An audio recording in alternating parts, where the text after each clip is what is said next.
اعملوا آل داود شکرا وقلیل من عبادی الشکور صدق اللہ العظیم۔ بزرگان محترم، آج کی تراویح کی نماز میں الحمدللہ 22 پارے پورے ہو گئے اور سورہ یاسین کی بھی کچھ تلاوت کی گئی۔ کل کا جو مضمون تھا اللہ کے شکر کے بارے میں، وہ مضمون جو پورا تو نہیں ہوا تھا، کچھ باقی تھا، کیونکہ مختصر بیان ہوتا ہے۔ ایسے کہا بیٹے نے اشارہ کیا کہ بند کر دو، تو میں نے ختم کر دیا۔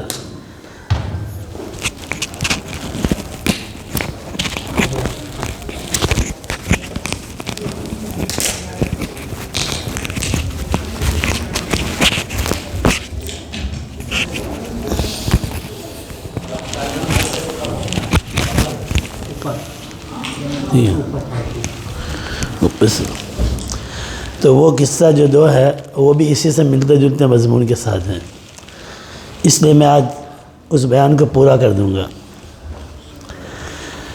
تابعین میں ایک بہت مشہور تابعی ہے حضرت عروہ رضی اللہ تعالیٰ عنہ۔ حضرت عروہ رضی اللہ تعالیٰ عنہ حضرت زبیر ابن عوام رضی اللہ تعالیٰ عنہ کے بیٹے تھے۔ حضرت ان کی نانا جو تھے وہ حضرت ابو بکر صدیق رضی اللہ تعالیٰ عنہ تھے۔ ان کی دادی حضرت اسماء رضی اللہ تعالیٰ عنہ، حضرت عائشہ رضی اللہ تعالیٰ عنہ ان کی خالہ ہوتی تھی۔ بلکہ امام بخاری رحمۃ اللہ علیہ نے تو بخاری میں حضرت عائشہ کی جتنی بھی حدیث ہے، جتنی روایت ہے، وہ سب حضرت عروہ سے ہی ان عروہ ان عائشہ، عروہ سے شروع ہوتی ہے۔ تو حضرت عائشہ کے خادم بھی تھے، بھانجے بھی تھے، خدمت بھی کرتے تھے۔ تابعین میں سے تھے، یہ ایک بہت بڑے تابعین میں سے تھے۔ لمبا قصہ چھوڑ دیتا ہوں، کیونکہ ایک مرتبہ 4 حضرات نے مل کر حرم میں دعا کی تھی۔ حضرت عروہ نے دعا کی تھی کہ اللہ تعالیٰ مجھے علم عطا فرما، ایسا علم عطا فرما میں مکہ والوں مدینہ والوں کی علمی پیاس بجھا سکوں۔ تو وہ بڑے بڑے تابعین کے صحابہ کے پاس جو حضرات تھے، ان کے پاس جا کر علم سیکھتے تھے۔ بہت زیادہ کثرت سے حضرت عائشہ کے پاس بھی جانا آنا ہوتا تھا۔ ان کے بڑے بھائی تو مشہور صحابی ہے حضرت عبداللہ ابن زبیر رضی اللہ تعالیٰ عنہ۔ تو ان کی دعا اللہ نے قبول فرمائی۔ مدینہ کے 7 فقہا، بڑے بڑے مفتی میں ان کا بھی شمار ہوتا ہے۔ خلیفہ نہیں بنے لیکن مفتی بن گئے بہت بڑے۔ اس زمانے کے اندر عبد الملک جو بادشاہ تھا، عبد الملک سے بھی ان کا تعلق تھا۔ تو ایک مرتبہ ملاقات کرنے کے لیے انہوں نے بار بار بلاتے تھے کہ آپ آئیے۔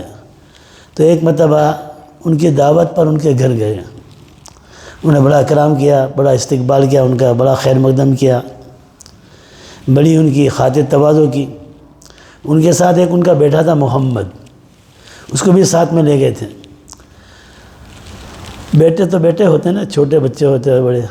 تو انہوں نے کہا کہ مجھے بادشاہوں کے جو گھوڑے ہیں اس کو دیکھنے جانا ہے استبل میں۔ تو ایک گھوڑا پسند کیا، بادشاہ سے پوچھا کہ اجازت ہو تو میں ایک راؤنڈ لگا کر ایک رائڈ کر آؤں۔ بادشاہ نے کہا شوق سے۔ اب وہ شاہی گھوڑا تھا، اس کو سنبھال نہیں سکا، کنٹرول سے باہر ہوگا، اس نے گرا دیا۔ اور ان کو لگا، جو چوٹ لگی نا، ایسی چوٹ لگی کہ اسی میں وہ چل بسے، انتقال ہو گیا۔ کر کیا سکتا آدمی؟ کچھ بھی نہیں کر سکتا ہے۔ کچھ دنوں کے بعد ان کو پیر کے اندر ایک بہت موٹا سا پھنسی نکلی، دنبل نکلا۔ اس کا علاج بہت سا کیا لیکن علاج سے ٹھیک نہیں ہو رہا تھا۔ ہمارے ایک دوست ہے بالم کے اندر، اعظم، شاید بہت سے حضرات پہچان سے بھی ہوں گے۔ اعظم جو ہے نا، اس کا والد تھے، پہلے انتقال ہو گیا۔ ان کا بھی اسی بیماری کی وجہ سے ایک پیر کاٹ دیا تھا گھٹنے سے۔ ابھی بھی ہمارے ایک دوست ہے، ان کا بھی ایک پیر کاٹ دیا ہے۔ میں بھی ہاسپٹل میں ان کو ملنے جاتا رہتا تھا۔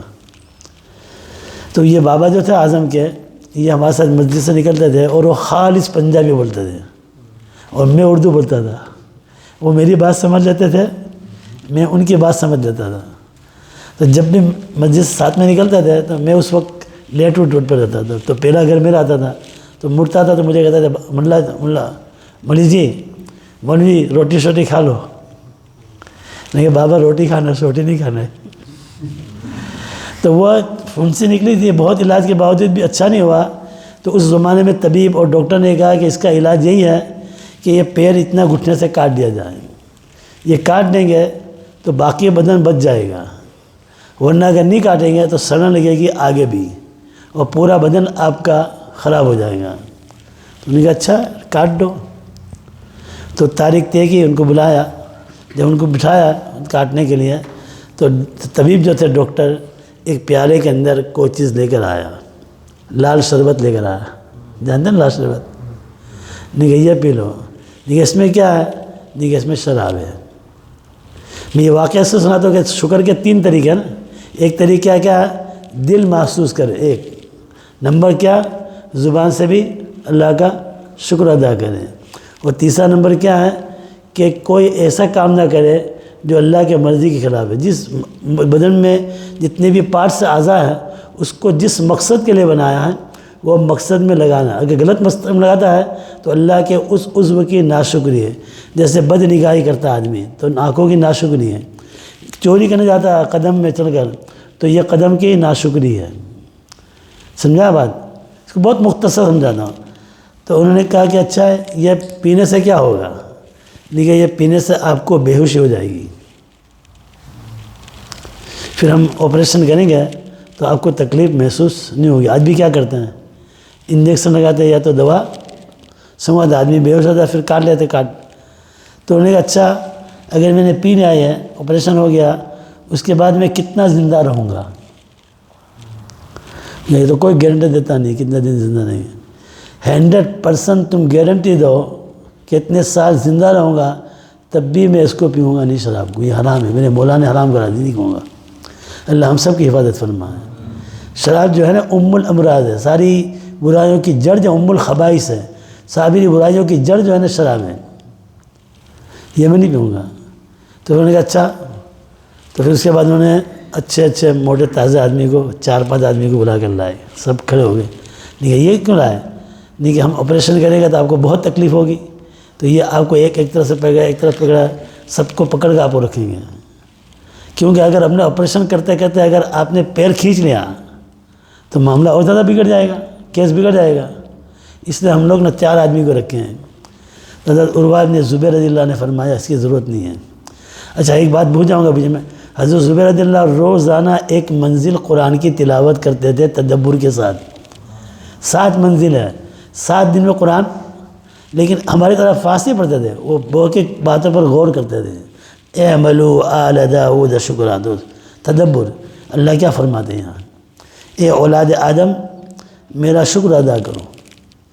وقلیل من عبادی الشکور, میرے بندوں میں شکر گزار بندے بہت کم ہیں. یعنی تدبر کے ساتھ دن میں جو تلاوت کرتے تھے, رات کو صلاۃ اللیل میں بھی اسی کی تلاوت کرتے تھے تہجد کے اندر. کسی دن مس نہیں ہوا, کسی دن انہوں نے مس نہیں کیا. صرف اس دن ان کا مس ہوا جس دن ان کا یہ آپریشن تھا. تو ان کی اس کی ضرورت نہیں ہے, ان کو ہٹا دو. میں تسبیح و ذکر میں لگ جاتا ہوں. تسبیح ذکر میں لگ گئے تو ان کا ہاتھ پیر کاٹا گیا, یہاں تک کہ آری چلائی گئی ہڈی کے اوپر, سب کٹ گیا. یہ میں کہہ رہا ہوں بہت آسان ہے, لیکن تصور کرو بغیر بحث کو ایسا آپریشن کیا تکلیف ہو. ہم کو ایک ذرا سی چھری لگ جاتی, ہا کرتے ہیں. تو اتنا بڑا آپریشن کیا. اس کے بعد انہوں نے کہا اچھا آپریشن ہو گیا. نہیں کہا آپریشن ہو گیا. خون فوار کی طرح بہہ رہا تھا, بند نہیں ہوا تھا. پھر انہوں نے کیا کرا, اس کو ایک تیل گرم کیا اور تیل گرم کر کے یہاں داغ دیا گیا خون بند کرنے کے لیے. داغ دیا تو خون بند ہو گیا. لیکن اس وقت وہ بے ہوش ہو گئی. تھوڑی دیر کے بعد ان کو ہوش آیا. ہوش آنے کے بعد انہوں نے کہا کہ میرا آپریشن ہو گیا, میری وہ لات اور ٹانگ کہاں ہے جس کو کاٹی تھی.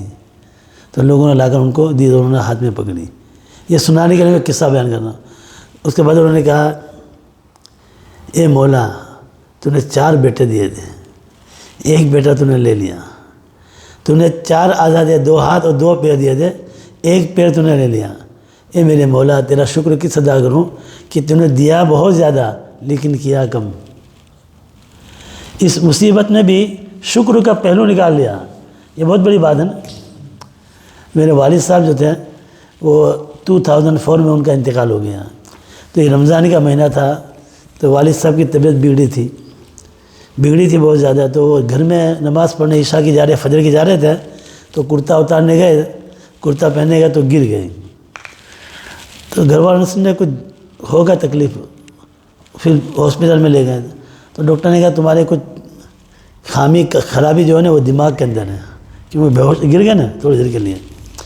میرا علاج کرتا رہا، جب طبیعت 2-3 کے بعد ٹھیک ہو تو مجھے فون کیا کہ میری طبیعت ٹھیک نہیں ہے، میں گر گیا، ایسا ہوا، اگر میرے لیے دعا کرنا۔ میں نے کہا انشاءاللہ میں رمضان کے بعد آ رہا ہوں، تو میں رمضان کے بعد پھر ان کے پاس گیا، پھر کچھ دن ان کے ساتھ رہا، ڈاکٹر کے پاس بھی لے گیا۔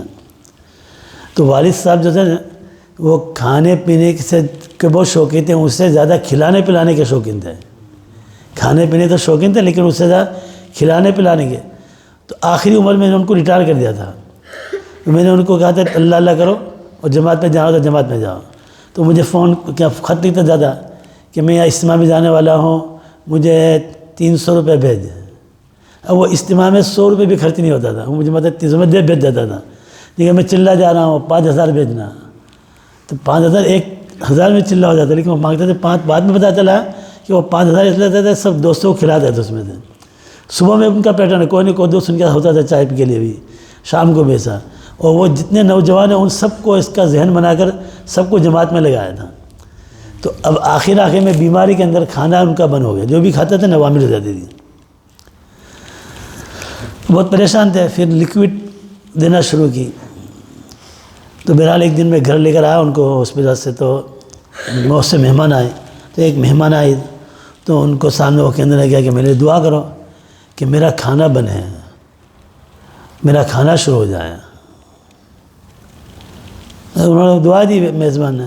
میں نے کہا کہ ابا آپ کا کھانا بند ہوا کتنے دن ہوئے، کتنے مہینے ہو گئے؟ تو ان کے تقریباً 2 مہینے سے زیادہ ہو گئی۔ میں نے کہا آپ کی عمر کتنی ہے؟ لیکن میری عمر 75 ہے، 75۔ میں نے کہا جس نے 75 سال تک آپ کو کھلایا، کیسی کیسی نعمتیں کھلائیں، 75 سال بہترین سوٹ آپ کو پوشاک دی، رہنے کے لیے مکان دیا، سب دیا، آپ کے کھانا بند ہونے کو تو 75 دن بھی نہیں ہوئے، اور آپ ایسا لگتا ہے کہ اللہ کی شکایت کر رہے ہیں۔ بہت روئی وہ، اور مہمان بھی بہت روئی۔ اس کے بعد موت تک کبھی ان کی زبان پر شکوہ شکایت نہیں آئی۔ تو ایسے واقعات پڑھنے سے کیا ہوتا ہے، اب یہ ہاتھ پھر گیا نا، اس کے بعد وہ مدینہ پہنچے۔ اب آگے والی بات سنیں، اب وہ عراق میں تھے نا، تو بہت سے لوگ، انشاءاللہ 2 منٹ میں ختم کر دیتا ہوں، بہت سے لوگ ان کے پاس عیادت کے لیے آتے تھے، تو جماعت آتی تھا تو وہ سب کو پوچھتے تھے کہ حضرت عروہ کے پاس جاؤ، ان کو تسلی دو۔ تو ایک آدمی آیا نابینا تھا، تو اس سے عبد الملک نے پوچھا کیا ہوا تیری آنکھوں کیا ہوا؟ تو پھر اس نے اپنا واقعہ بیان میں بنی ابس کا آدمی ہوں اور بہت رئیس اور مالدار میں ہوں، اور میں بہت اچھا سیٹ تھا، میرے بیوی بچے اولاد سب بہت اچھی حالت میں تھی۔ ایک مرتبہ تفریح کرنے کے لیے گئے ایک وادی کے اندر، اور وہاں بیٹھے تھے، پتہ نہیں کس طرح سے سیلاب آیا، ایسا سیلاب آیا کہ میرے بیوی بچے سب کو بہا کر لے گیا۔ میرا ایک بچہ میرے گود میں چھوٹا دودھ پیتا تھا، وہ بچ گیا، اور میرا اونٹ بچ گیا۔ میرا اونٹ جو ہے نا وہ بتک گیا، یعنی آؤٹ آف کنٹرول ہو گیا، وہ بھاگنے لگا۔ تو میرا بچہ تھا، تو میں نے وہ بچے کو ایک جگہ رکھا اور دوڑا اونٹ کو پکڑنے کے لیے، تو اونٹ نے مجھے ایسی لات ماری کہ میری آنکھیں چلی گئی، روشنی چلی گئی، نابینا ہو گیا۔ اور جب اس کو پکڑنے کے لیے گیا نا، تو میں دیکھتا ہوں کہ میرے چھوٹے بچے کی رونے کی آواز آ رہی ہے۔ پھر گھر موقع دیکھا تو ایک بھیڑیا جو ہے اس نے اپنے منہ میں لے رکھا تھا میرے چھوٹے بچے کو، اور اس کو بھی اس نے چبا ڈالا۔ تو میرا وہ بچہ بھی گیا اور میری آنکھوں سے میں نابینا ہو گیا۔ تو میں نے والد صاحب کو یہ قصہ سنا تو بہت روئی، اور ان کے اس کے بعد کبھی بھی ان کی زبان پر شکوہ شکایت نہیں آیا۔ تو یہ ہمیں بہت بڑا سبق دیتا ہے، یہ واقعات ہمیں بہت بڑا سبق دیتے ہیں۔ ہمیں بھی صبر و شکر کے ساتھ زندگی گزارنا چاہیے۔ حضرت عمر رضی اللہ تعالیٰ عنہ طواف کر رہے تھے، طواف کے دوران کے اندر حضرت عمر رضی اللہ عنہ نے کہا، دیکھا کہ ایک دیہاتی آدمی جو ہے وہ دعا مانگ رہا ہے، وہ دعا مانگ رہا ہے کہ اللہ تعالیٰ سے دعا مانگتا ہے کہ اللہ تعالیٰ مجھے اپنے بندے قلیل بندوں میں شامل فرما، اللہ مجھے اپنے قلیل بندوں میں شامل فرما۔ تو حضرت عمر رضی اللہ تعالیٰ عنہ دور ہٹ گئے اور اس اور آپ نماز پڑھنے لگے اور طواف کر رہے تھے۔ تو آپ نے پوچھا کہ تم دعا مانگ رہے تھے کہ اللہ مجھے اپنے قلیل بندوں میں بنا دے، اس دعا کا کیا مطلب ہے؟ تو دیہاتی نے کہا کہ اتنا آسان مطلب آپ سمجھے نہیں، میرا اشارہ ہے اس آیت کی طرف سورہ سبا کی، کہ سورہ سبا میں اللہ نے فرمایا اعملوا آل داؤد شکرا وقلیل من عبادی الشکور، اے اولاد آدم، اے اولاد داؤد، اللہ کا شکر ادا کرو، میرے بہت کم بندے اللہ کے شکر گزار ہیں۔ حضرت عمر نے فرمایا اللہ اکبر، عمر کا علم جو ہے ایک دیہاتی سے زیادہ ہے، مجھے بھی علم نہیں تھا کہ یہ کیا دعا کرنا چاہتا تھا۔ تو حضرت عمر رضی اللہ عنہ نے اپنی تواضع و عاجزی سے اللہ تعالیٰ اس کے پاس ایک مقام حاصل کیا، عاجزی انکساری پیش کرے اللہ تعالیٰ کے سامنے کہ مجھ سے زیادہ علم والا کون ہے؟ ایک دیہاتی آدمی ہے۔ تو وہ قلیل من عباد الشکور سے کون مراد ہے؟ اس آیت میں جس کو اللہ نے بیان کیا ہے۔ تو اعملوا آل داؤد شکرا وقلیل من عبادی الشکور، اللہ تبارک و تعالیٰ سننے سے زیادہ سمجھنے، اس سے زیادہ عمل کرنے کی ہم کو توفیق عطا فرمائے۔ اللہ تو اپنے فضل سے ہم سب کو شکر گزار بندہ بنا، اللہ ہمیں ناشکرہ نہ بنانا، شکر گزار بندہ، اور اگر کوئی تکلیف آ جائے تو صابر و شکر کرنے والا بندہ بنا۔ سبحان اللہ و بحمدہ، سبحانک اللہم و بحمدک، نشہد ان لا الہ الا انت۔